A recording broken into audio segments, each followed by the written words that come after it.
Buongiorno, benvenuti alla TG Sicilia, le principali notizie. Palermo ricorda Piersanti Mattarella, 46 anni dall'omicidio, la cerimonia dove il killer ha ucciso il presidente della regione sparandogli in auto. Per il delitto indagati di recente i capimafia Madonia e Lucchese, entrambi detenuti, ma si cerca ancora la verità definitiva.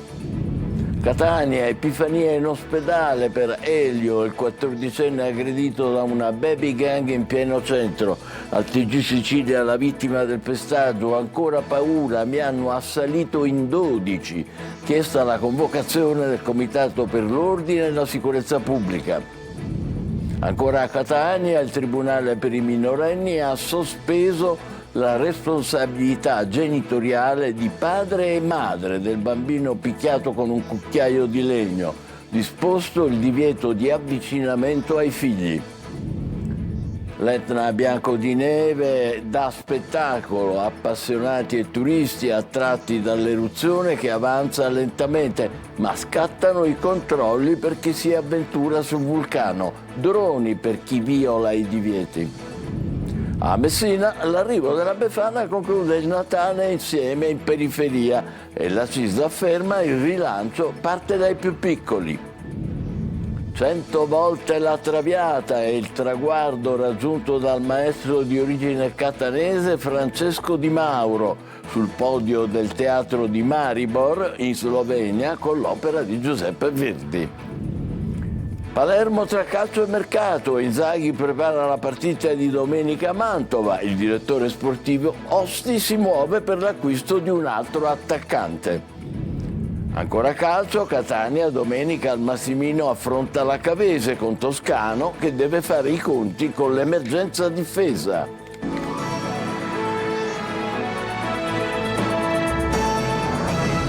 Bentrovati, 46 anni fa a Palermo l'omicidio del presidente della regione Piersanti Mattarella. Ancora oggi nessuna verità sui mandanti. Nel giorno della commemorazione in via Libertà, il governatore Schifani e il sindaco La Galla insieme al prefetto Mariani. Servizio di Maglio Viola. Quasi mezzo secolo è passato, ma la verità appare ancora lontana. Nell'anniversario dell'omicidio del presidente della regione Piersanti Mattarella, assassinato il 6 gennaio del 1980 sotto casa in via Libertà, tutte le istituzioni si raccolgono davanti alla lapide che ricorda l'eccidio per commemorare una pagina buia della storia di Sicilia, una delle tante. Ma l'attenzione quest'anno è alla nuova indagine della magistratura che ha portato ai domiciliari un ex prefetto. Filippo Piritore è accusato di essere stato il fulcro del depistaggio delle indagini facendo sparire una prova. Si trattava di un guanto indossato da uno dei killer e ritrovato nell'auto usata per l'agguato che scomparve nel tragitto fra il luogo del ritrovamento e il laboratorio di polizia scientifica. A questa indagine guardano tutti con rinnovata speranza per far luce su un delitto ancora oggi senza mandanti, senza responsabili certi. Io ho fiducia nel lavoro della magistratura e mi auguro che sia coronato da risultati che finalmente tolgono dubbi, mettono in luce i profili di una vicenda così terribile. Un ricordo indelebile naturalmente che lascia ancora dei punti oscuri sui quali la storia, ma credo che la realtà giudiziaria prima o poi acclarerà le responsabilità. Le piste sono ben chiare ormai. Ma non ci sono solo le indagini, la presenza massiccia delle istituzioni rappresenta una volontà di impegno forte nella lotta alla mafia, dice il presidente Schifani, per il quale Mattarella resta un punto di riferimento ancora attuale. Per il sindaco La Galla si tratta di un impegno che non è soltanto memoria, ma un modo per ribadire una lezione politica umana, mentre si concentrano sulla verità ancora mancante gli esponenti dell'antimafia regionale. Catania, epifania in ospedale per Elio, il 14enne aggredito da una baby gang in pieno centro. Al TG Sicilia la vittima del pestaggio, ancora paura, ci hanno assalito in 12. Chiesta la convocazione del Comitato per l'Ordine e la Sicurezza Pubblica. Servizio di Tonino De Mana. Il bacio di mamma Simona, l'affetto di papà Roberto che non lo lascia solo un attimo e la calza, portata in segno di solidarietà dall'assessore alla polizia municipale Coppolino. Non si aspettava certo di trascorrere l'epifania in ospedale Elio, il 14enne barbaramente aggredito da una baby gang in piazza Stesicoro in pieno centro a Catania. Elio è ancora scosso, parla con un filo di voce ma il suo racconto è sempre lucido. Non vedo molto bene ancora. Insomma, ancora diciamo ho paura ancora, però tutto sommato sto bene. Mi ricordo che appunto c'erano questi ragazzi che hanno iniziato a prendermi prima frontale, poi mi sono girato per proteggermi, per pararmi la testa, ma lo stesso da dietro, mentre che ero girato, mi è arrivato un pugno nell'occhio con il tirapugni. Ricordi quanti erano? In circa 12. Ancora sconvolta la madre. In 5 minuti, proprio solo in 5 minuti, mio figlio me lo stavano ammazzando. Quadro clinico in leggero miglioramento, ma per valutare danni bisognerà ancora aspettare. Elio ora sta bene, è stabile. Quello che ha riportato era una frattura dell'orbita, cioè della struttura nella quale si trova l'occhio, e il problema principale è la visione doppia del paziente, che si spera possa rientrare, essere corretta nel post-operatorio. Gli autori della vile aggressione, tutti minorenni, sono stati identificati dalla polizia. Da mesi però Catania e il suo centro storico sono ostaggio di baby gang ed ora si chiede di alzare l'asticella in nome per conto della sicurezza.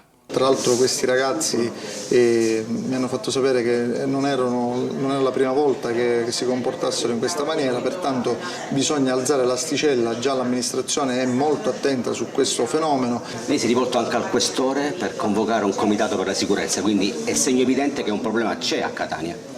Il problema c'è, è evidente, l'amministrazione con tutte le forze dell'ordine sono molto attente e faremo in modo di evitare che accadano questi eventi nei giorni futuri. Da Catania a Palermo per un'altra emergenza, dalla solidarietà del presidente Schifani alla messa nel pomeriggio dell'arcivescovo Lorefice. Ancora lo Zen al centro della cronaca. Schifani promette il potenziamento della videosorveglianza per evitare altri gravi episodi dopo gli spari contro la chiesa del quartiere. Marco Gullà. Solidarietà, ma soprattutto maggiore attenzione verso lo Zen. Ieri il presidente della regione Renato Schifani ha visitato la chiesa di San Filippo Neri, che nei giorni scorsi è stata raggiunta da alcuni colpi di arma da fuoco, e ha discusso le principali problematiche del quartiere con Don Giannalia. Schifani ha promesso il potenziamento della videosorveglianza per la chiesa e in generale per il quartiere. Un contributo determinante sotto questo aspetto arriverà anche dalla Control Room, che verrà inaugurata nei prossimi mesi.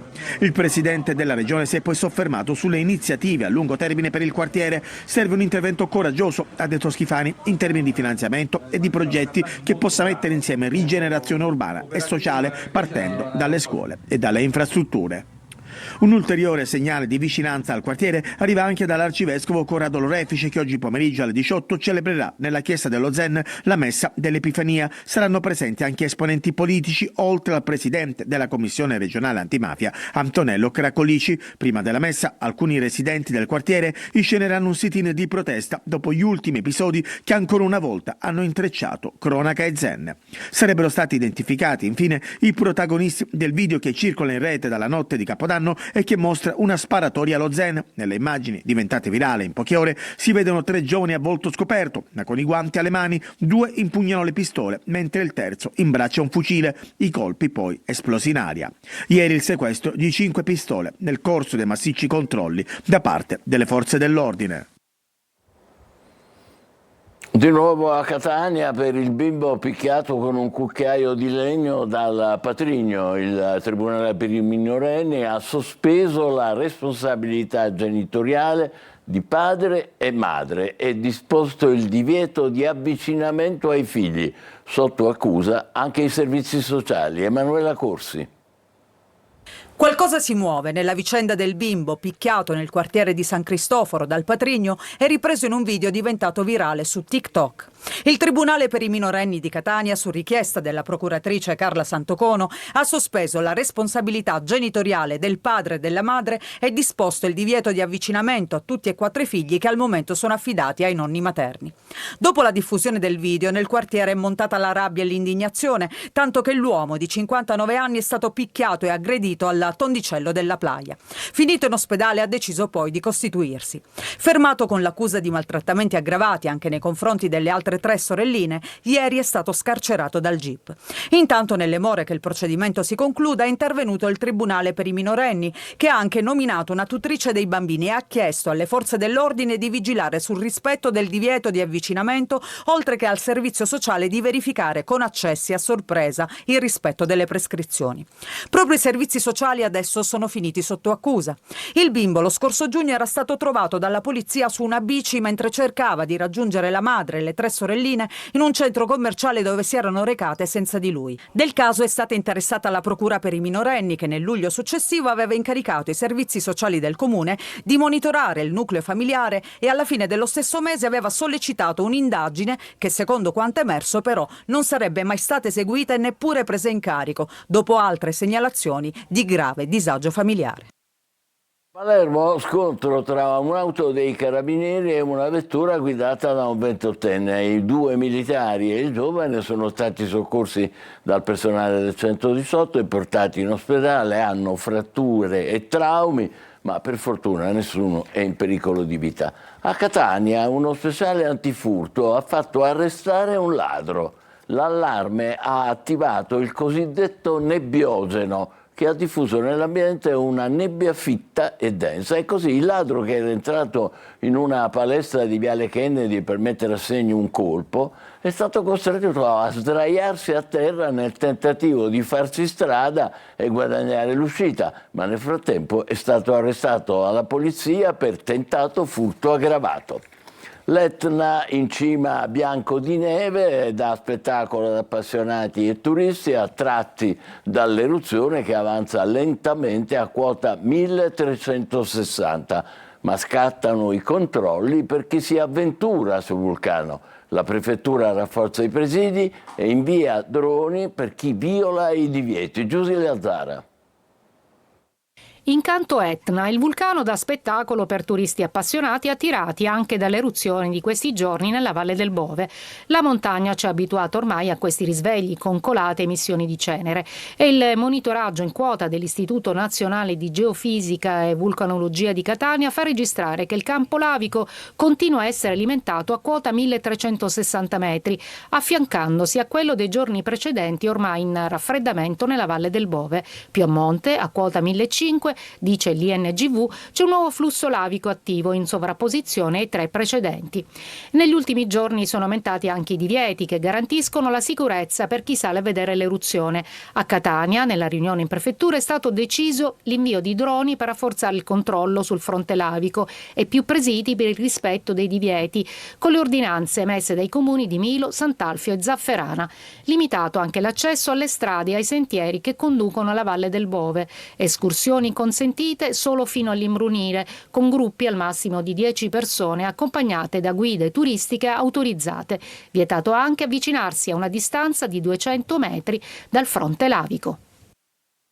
E c'è anche la protesta delle guide naturalistiche, quelle escluse dalla possibilità di accompagnare i visitatori sui punti panoramici del vulcano e potersi affacciare sulla Valle del Bove per vedere l'eruzione. Infatti l'ordinanza del comune di Sant'Alfio vieta l'accesso a strade e sentieri del vulcano, permettendolo esclusivamente a gruppi accompagnati da guide alpine e vulcanologiche. Di qui la protesta delle guide naturalistiche.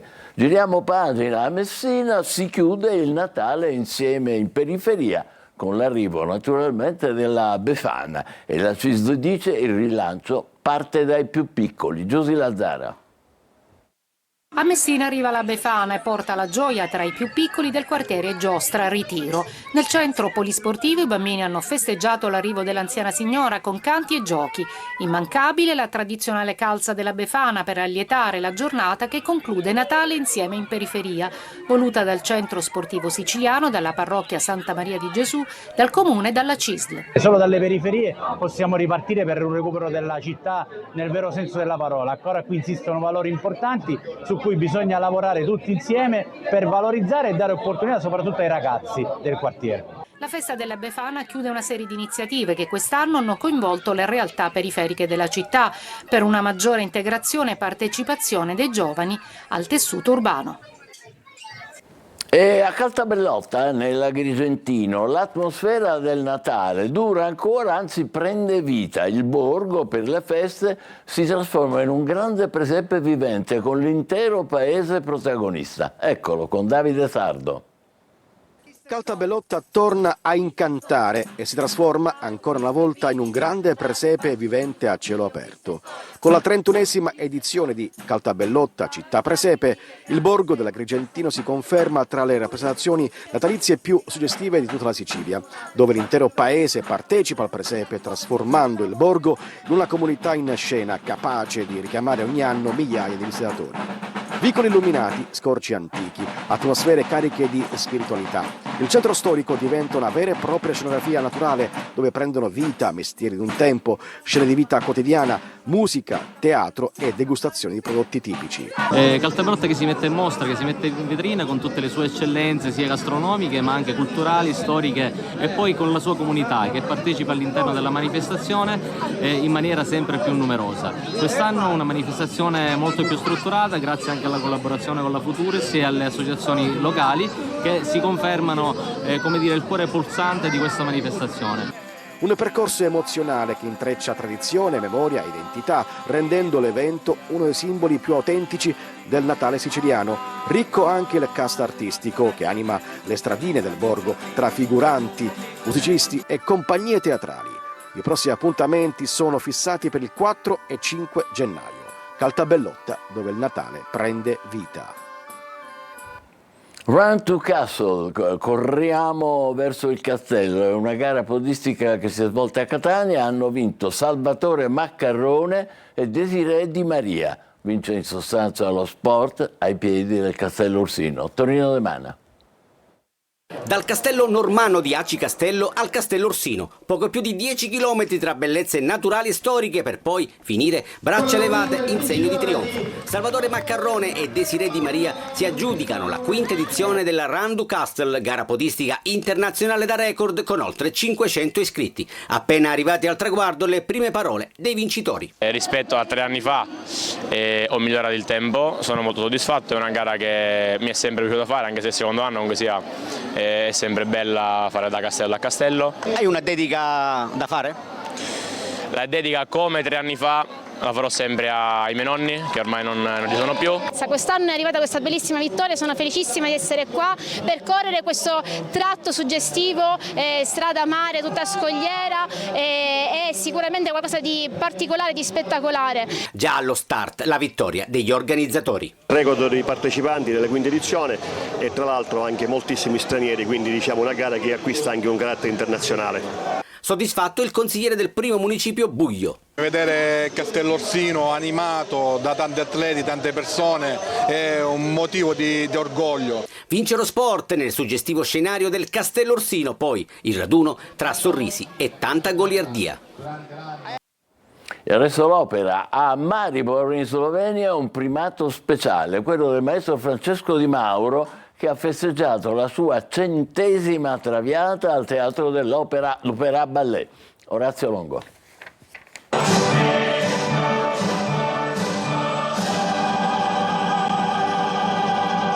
100 volte la Traviata è il traguardo raggiunto da Francesco Di Mauro, direttore dell'orchestra di origini catanesi, già coordinatore artistico dell'Orchestra Sinfonica Siciliana e in questi giorni sul podio del Teatro di Maribor in Slovenia con l'opera di Giuseppe Verdi. Una grande emozione, traguardo raggiunto velocemente direi, anche se la prima volta è stata tantissimi anni fa in Bulgaria, Ruse, ma il tempo come sappiamo va velocemente, non ci aspetta. All'estero poi un'emozione ancora più grande perché ci si sente onorati di portare il buon nome dell'Italia e avere riscontro nel pubblico.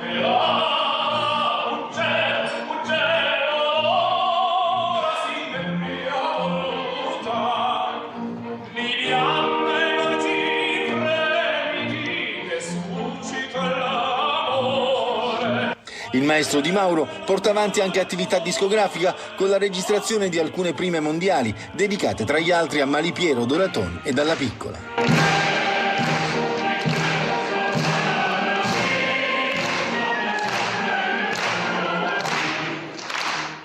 Complimenti al maestro Di Mauro e a tutti i cantanti, i protagonisti di questa bellissima traviata. Ci fermiamo per un po', tra poco il calcio con il Catania che domenica affronterà la Cavese al Massimino. State con noi, tra pochissimo ci ritroviamo.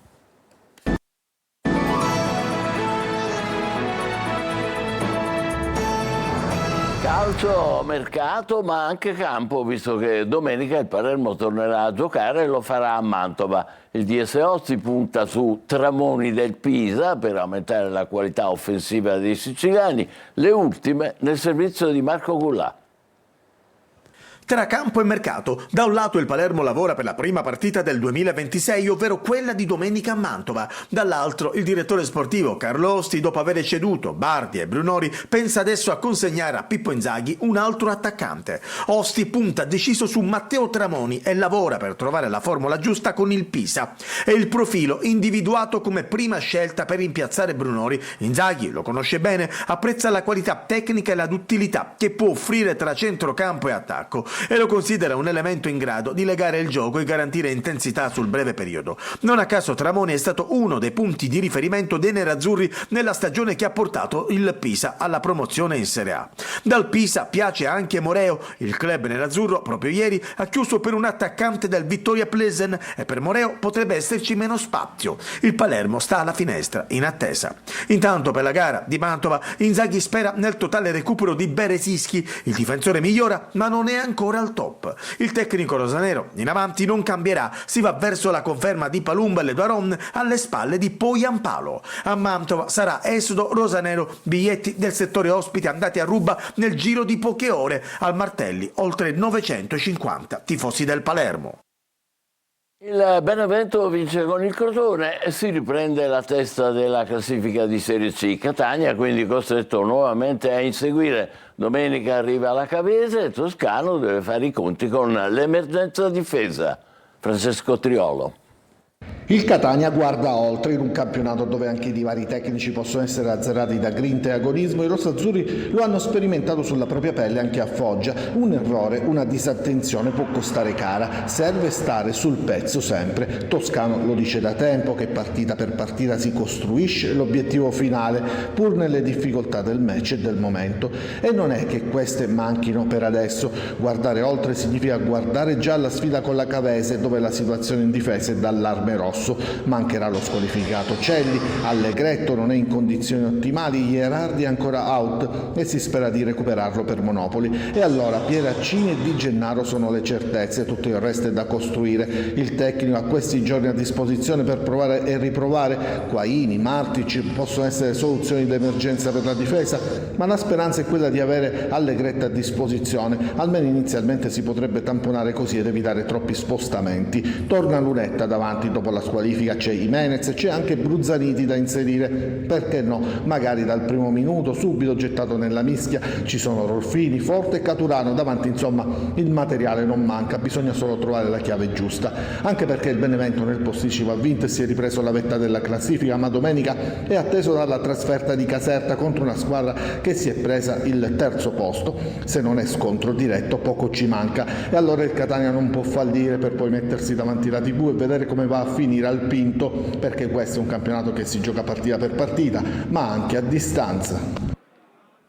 Lutto nel mondo del calcio, è morto all'età di 84 anni Turi Di Stefano, allenatore con lunghi trascorsi tra i dilettanti, in particolare a Mascalucia, opinionista televisivo sulle vicende del calcio Catania, e molti lo ricordano anche per la sua partecipazione a eventi di beneficenza, tra tutti un gol per la solidarietà in cui era impegnato ad allenare la squadra dei giornalisti.